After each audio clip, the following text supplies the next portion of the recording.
Katotohanan, yan po ang panata sa inyo ng GMA News and Public Affairs at dahil po ang bawat pagtatapos ay hudyat ng bagong simula sa pagsasara po ng taong 2013, isang espesyal na serye ang aming inihanda para po sa inyo. Ihandog po namin sa inyo ang kwento ng pag-asa at pagbabago ng pagwawaksi sa mali at pagpupusiging gawin ng tama. Ito po ang panata ko, pangako ng bawat Pilipino.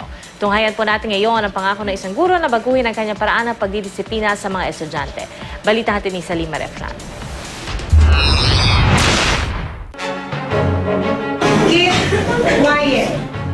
Paminsan-minsan, hindi raw talaga mapigilan ni Ma'am Zaida Padullo ang manigaw sa silid-aralan.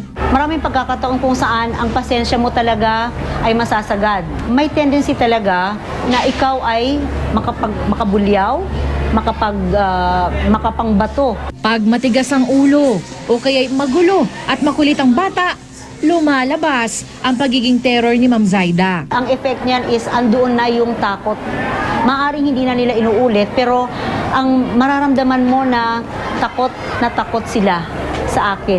Matindi raw kasi ang kinalakhan niyang paraan ng pagdidisiplina sa kanilang pamilya.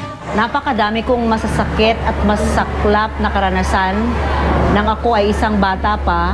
Pinapalo ako ng sinturon, minsan inilalagay sa sako, at ang pinakamasaklap sa lahat, yung igapos ka sa puno ng nyug. Dilingid sa kaalaman ni Ma'am Zaida ang marami ng mga pag-aaral na nagpapakita sa mga negatibong epekto ng anumang uri ng corporal punishment sa mga bata. Pag ikaw ay bata na nakaranas ka ng corporal punishment, ang tendency mo ay isipin mo na yon ang tamang uri ng pagdidisiplina. Pero isang pangyayari raw ang tuluyang nagpabago sa kanyang paraan ng pagdidisiplina. Nang ako ay principal pa sa Holy Spirit National High School, mayroong isang incident kung saan ang isang estudyante namin doon ay napatay ng sarili niyang nanay sa sobrang pamamalo. Sa tulong ng mga seminar sa tama at positibong pagdidisiplina sa mga bata, tuluyan ang tinalikuran ni Ma'am Zaida ang dating gawi.